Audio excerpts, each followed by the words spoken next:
Okay, so I went to Walmart and I bought a little 1K generator that's based on a Honda. I bought this Paul Segura cell and I started to experiment.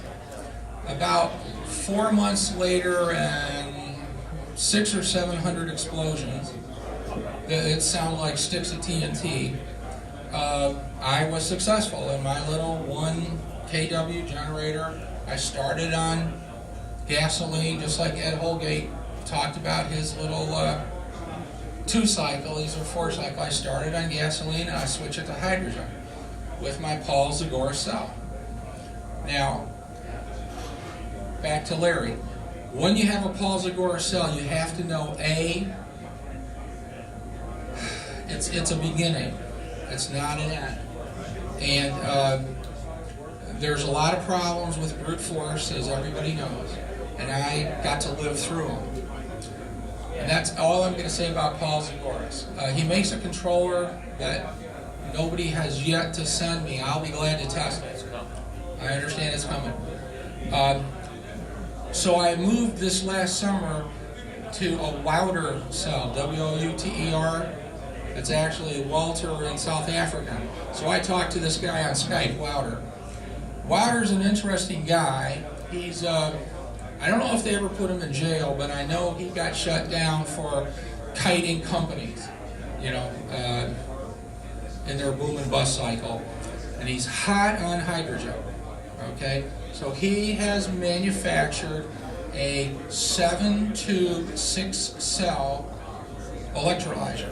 And I bought one of the first of his.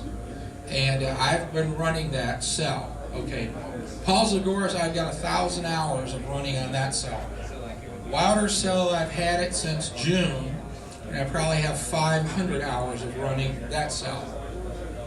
I get the same 6 liters per minute, but I put a lot less electricity into it.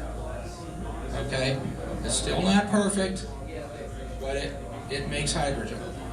Now back to where am I with this generator business? Well, I've learned, let me back up even more from back up.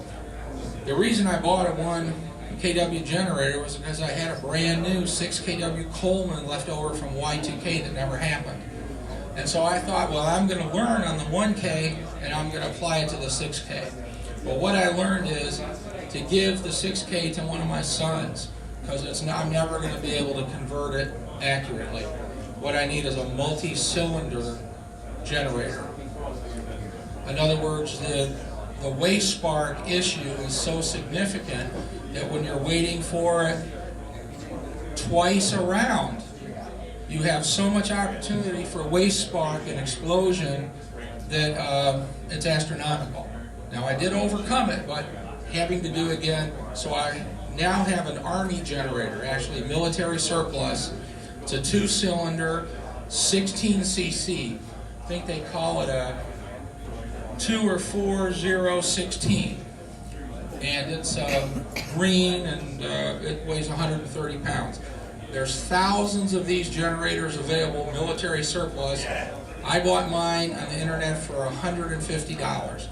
You can buy 100 of them at a time for $100, and you can buy a container of them for $50. There's that many of them.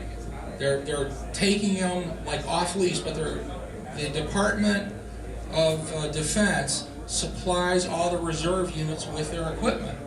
And they change out their equipment when they get so many hundreds or thousands of hours on it. They ship them a new one and they take these back and they're surplus. Okay, they have the engines, the brand new engines that have never run. You can buy those engines, the 2-cylinder for $1,000 and the 4-cylinder that cost the government $2,500. You can buy those engines for $500.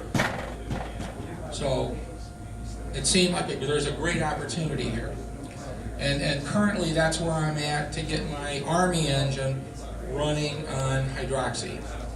And I think that that's something that thousands of people can run out and get one of those generators and it'll run. Now, the other thing about these generators is so nice is they say they're extreme duty 1.5 kW for the small one, and I found out the definition of extreme duty.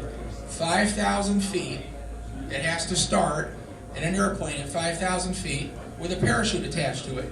They literally kick it out the airplane. It has to go and land and still be running. That's considered extreme duty. That is extreme. Oh, well, you know, look what they're doing, where they go. You know, I mean, these things are built like heavy things. Duties without So the parachute. they